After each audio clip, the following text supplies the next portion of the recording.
يالله يالله يالله يا أخي قوم جميع مرض سكري يالله يالله يالله يا أخي قوم جميع. De la vie aux années et non pas des années à la vie. Et c'est tout le problème actuel de la prise en charge des diabétiques âgés. Je vous passe mes liens d'intérêt pour vous dire qu'en particulier, je n'ai aucun intérêt dans les maisons de retraite, bien qu'il y ait pas mal de sollicitations sur Internet où on nous demande d'investir dans les EHPAD. Alors bien sûr, le fait de l'allongement de l'espérance de vie et l'augmentation de la prévalence du diabète fait qu'il y a en France énormément de diabétiques âgés. Vous voyez, un diabétique sur 4 a plus de 75 ans et globalement, ça fait 700 000 sujets qui sont dans ce cas. La question est de savoir quelle est la définition de la personne âgée. Pour l'OMS, c'est une personne de plus de 65 ans. Ça ne m'arrange pas. Pour les gériatres, c'est plus de 75 ans ou alors plus de 65 ans avec une polypathologie. Alors moi j'avais une autre définition mais qui n'a pas été retenue, c'est un diabétique est âgé quand il atteint l'âge de mon supérieur hiérarchique. En fait, la majorité des diabétiques âgés présentent un diabète de type 2, mais il y a aujourd'hui des diabètes de type 1 qui fort heureusement arrivent à un âge avancé. La difficulté de la prise en charge de ces malades, c'est qu'il y a de nombreux facteurs qui interviennent. Un vieillissement physiologique, donc sensoriel, les gens voient moins bien, entendent moins bien, une altération de la fonction rénale qui va limiter les possibilités de traitement, comme nous l'a montré Mohamed Belhadj, la multiplicité des pathologies, avec des risques d'interaction médicamenteuse, l'isolement social, et puis des complications qui sont spécifiques aux personnes âgées et que les diabétologues ont moins souvent l'habitude de prendre en compte, comme les chutes, la dénutrition, les troubles de la cognition qui sont très importantes, la dépression et le degré d'autonomie. Alors je parlais des interactions médicamenteuses et très souvent nous sommes soumis à des sollicitations de nos malades. Et pour cela, il faut souvent s'aider de la famille et notamment l'épouse peut facilement nous aider à ne pas prescrire des médicaments. Alors globalement, il faut adapter les objectifs et le traitement à l'état des malades et non pas à l'inverse. Et donc il faut que la prise en charge globale, les objectifs thérapeutiques, la nutrition et le mode de traitement puissent être intégrés soit dans le groupe des patients qui sont dits vigoureux, qui ont bien vieilli, qui ont su adapter leur vieillissement, les sujets fragiles qui sont entre les deux types de patients et puis les malades dits malades qui sont en fin de vie ou qui sont très dégradés sur le plan physiologique. Alors, la fragilité est un terme qui est vraiment partie prenante du discours des gériatres et en fait ça intègre un grand nombre de paramètres. Ce sont des patients qui sont polypathologiques, polymédicamentés, dénutris, qui ont une sarcopénie, des troubles de l'équilibre, une détérioration des fonctions cognitives, un isolement familial, une faiblesse des revenus, bref, il n'y a pas d'HbA1c de la fragilité et c'est un peu difficile pour nous, diabétologues, de mettre une étiquette de sujet fragile chez un patient donné. C'est pour cela qu'une évaluation gérontologique standardisée, qui est basée sur l'utilisation d'échelles validées, permettrait sans doute d'être plus souvent réalisée pour poser ce diagnostic de fragilité. Et en effet, les sujets âgés sont souvent, même s'ils ont l'air particulièrement à l'aise, soumis à des facteurs externes qui vont les plonger dans la fragilité. Et vous voyez ici, c'est mon petit-fils qui menace son arrière-grand-mère.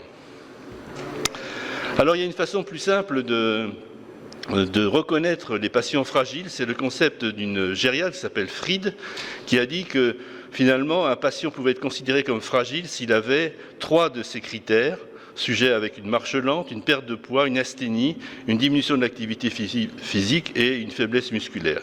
Malheureusement, chez les sujets âgés, ça ne prend pas en compte notamment la dépression, les troubles cognitifs et on peut très bien avoir un patient qui a une coxarthrose et qui va avoir 3 de ces paramètres sans qu'il soit forcément fragile.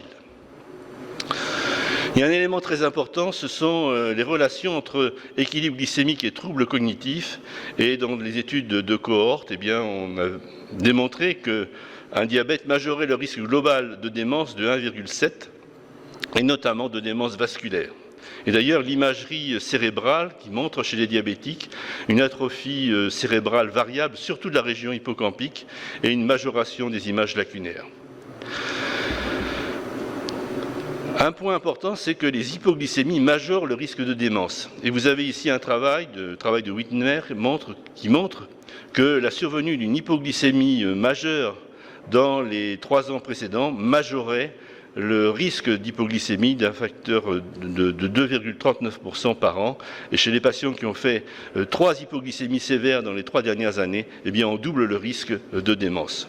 Mais inversement, il faut savoir que le fait d'avoir des troubles cognitifs va majorer le risque hypoglycémique. Il y a donc un véritable cercle vicieux. Et vous voyez ici des sujets qui sont à fonction cognitive normale, eh bien, ma foi, on fait très peu d'hypoglycémie. Vous voyez, 100% de sujets indemnes d'hypoglycémie. En revanche, chez les patients qui ont des fonctions cognitives abaissées, il n'y a pas de grosse différence. Mais par contre, chez les sujets déments, il y a beaucoup plus d'hypoglycémie sévère du fait que les patients, par exemple, se trompent dans leurs médicaments ou ont une alimentation aléatoire. La prise en charge d'un patient diabétique âgé nécessite donc la coopération d'une équipe multidisciplinaire, des médecins bien sûr, mais surtout des paramédicaux et puis également toute la famille. Et les objectifs de la prise en charge va être de lutter contre la dénutrition, définir les objectifs glycémiques selon l'état du malade, éviter les hypoglycémies et adapter le traitement en essayant d'ajouter de la vie aux années, comme je vous l'ai dit tout à l'heure. Lutter contre la dénutrition, c'est extrêmement important et il faut savoir que chez les sujets âgés, il ne faut pas qu'il y ait de restrictions alimentaires et c'est la lutte contre la dénutrition qui est prioritaire. Il faut donc avoir un discours adapté et personnalisé et chaque prise en charge est différente selon chaque patient. Il est en effet capital d'évaluer l'état nutritionnel et vous avez ici le MNA qui est une échelle qui est parfaitement validée, qui vous permet de voir si votre patient risque d'être dénutri ou non. Et la définition de la dénutrition selon l'HAS, vous voyez, c'est en cas de dénutrition, une perte de poids significative, un IMC en dessous de 21, une albuminémie en dessous de 35 et un MNA global en dessous de 17. Et puis la dénutrition sévère, vous avez la définition à droite. Alors, les recommandations globales sur l'alimentation des sujets âgés doivent tenir compte des habitudes et du cadre de vie, du contexte socio-économique et des pathologies associées. Vous avez ici ce qui est actuellement recommandé, mais il faut retenir pas de restrictions alimentaires excessives parce qu'on a tendance à dire le sujet est diabétique, il est âgé, donc on le met au régime. Et en cas de dénutrition, il faut bien sûr majorer la prise alimentaire sur le plan énergétique et également sur le plan des protides. Alors il y a beaucoup de conseils pratiques que dont je ne vais pas vous imposer la lecture. Il faut simplement que le régime soit équilibré et éviter tout simplement les sucres simples en trop grande quantité, surtout au début des repas. Il faut également définir des objectifs glycémiques selon l'état du malade. Et on sait que pour la plupart des diabétiques, c'est une HbA1c en dessous de 7%. Chez les patients diabétiques compliqués, à risque hypoglycémique, qui sont âgés à faible espérance de vie, eh bien les objectifs, c'est entre 7,5 et 8%, voire un peu plus, ainsi que cela a été publié dans la prise de position de l'ADA-EASD. Et ceci en fonction d'un certain nombre de paramètres qui sont théoriques, mais qui sont, ma foi, assez pratiques à retenir, sachant que tout n'est pas tout blanc ou tout noir, et qu'on peut avoir très bien un patient qui est très motivé, mais qui a une faible espérance de vie et qui a de nombreuses comorbidités. Et puis chez le sujet âgé, il faut tenir compte également de la cognition, de l'autonomie, de la dépression et de l'état nutritionnel. Selon notre HAS, vous voyez ici, selon les 3 catégories de patients dont je vous parlais, les sujets vigoureux, fragiles ou malades, quelles sont les recommandations, mais il faut regretter qu'il n'y ait pas de borne inférieure, si bien qu'un sujet fragile qui a 6% d'hémoglobine glyquée peut être considéré comme bien équilibré, alors que ce n'est pas le cas et qu'il est à fort risque hypoglycémique. Dans la mesure où toutes ces recommandations reposent sur des positions d'experts, il n'y a aucune preuve actuellement sur le bien fondé de ces chiffres. C'est pour cela qu'avec quelques amis, nous avons mis en place une étude, il y a maintenant 6 ans, l'étude Gérodiable, qui est une étude de cohorte sans intervention thérapeutique, qui a pour but d'évaluer le lien entre l'équilibre glycémique et la mortalité à 5 ans, mais également la morbidité chez les diabétiques de type 2 de plus de 70 ans. Alors vous voyez ici les différents centres. La durée de cette étude était de 5 ans. Elle doit se terminer au mois de juillet. Et si vous m'invitez l'an prochain, j'aurai les résultats tout frais à vous fournir. L'étude intermédiaire nous a permis de montrer qu'il y avait une courbe gaussienne lors de l'inclusion de ces patients. Vous voyez, 41% des malades avaient une HbA1c supérieure à 7,5%. Et ce sera très intéressant de voir si les patients très déséquilibrés ou trop bien équilibrés ont une espérance de vie et des complications plus importantes que ceux qui se situent dans la moyenne. L'étude que nous avons menée à 2 ans montre qu'il y a une significative chez les patients dont l'HbA1c est supérieur à 7,4%. Et ceci nous a bien confortés parce que s'il y avait eu une grosse différence, nous aurions été obligés sur le plan éthique d'interrompre l'étude en signalant ces résultats aux différents investigateurs. En revanche, on voit qu'au bout de 2 ans, l'insuffisance cardiaque entraîne une mortalité qui est multipliée par 3 chez les patients qui présentaient ce type de complications, mais ceci n'est pas une surprise, mais ça valide un peu notre étude. L'autre point, c'est d'éviter les hypoglycémies. Comme le disait M. Schreiby, c'est très important. Il y a en France un nombre considérable d'hypoglycémies qui sont sous-estimées. Vous voyez, 27 000 séjours. Des hypoglycémies sévères nécessitant une tierce personne 1,3 million d'épisodes, et puis de nombreuses hypoglycémies asymptomatiques ou de présentation très atypiques chez les personnes âgées. Et notamment, les patients âgés ne sont pas à l'abri de ces complications d'hypoglycémie sévère. Avec, vous voyez, chez les plus de 85 ans, 13% ont présenté une hypoglycémie sévère dans l'année précédente, c'est l'étude Entraide. Ce qui favorise ces hypoglycémies, eh bien, il y a un grand nombre de facteurs, l'âge avancé, la réduction de la perception des hypoglycémies, les facteurs diététiques, surtout l'insuffisance rénale avec la prise des antidiabétiques oraux, et ces sulfamines peuvent entraîner des hypoglycémies prolongées.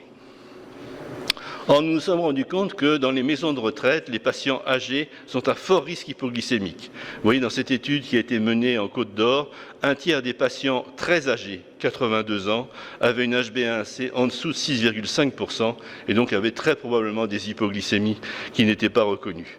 Et une même étude menée aux États-Unis chez des sujets un peu moins âgés, 62% de ces malades sous sulfamide ou insuline avaient une HbA1c en dessous de 7%, et cela quel que soit leur état de santé et sans aucune modification au cours de tout le suivi. Enfin, il faut adapter le traitement et mettre en balance simple. Je l'ai un petit peu compliqué pour utiliser tous les cas de figure et dire qu'en premier lieu, c'est une alimentation équilibrée en faisant attention à la dénutrition, avec une activité physique raisonnable et adaptée, metformine en première intention, en cas d'intolérance ou les sulfamides avec prudence, des inhibiteurs des alpha-glucosidases ou les DPP4. Mais en France, ce n'est pas remboursé dans ce cas de figure. En cas d'échec, chez les patients vigoureux, pour faire plaisir à notre HAS, qui pour des raisons de coût préconise des sulfamides, on peut utiliser le sulfamide avec une surveillance des glycémies capillaires, ou chez les fragiles, DPP4.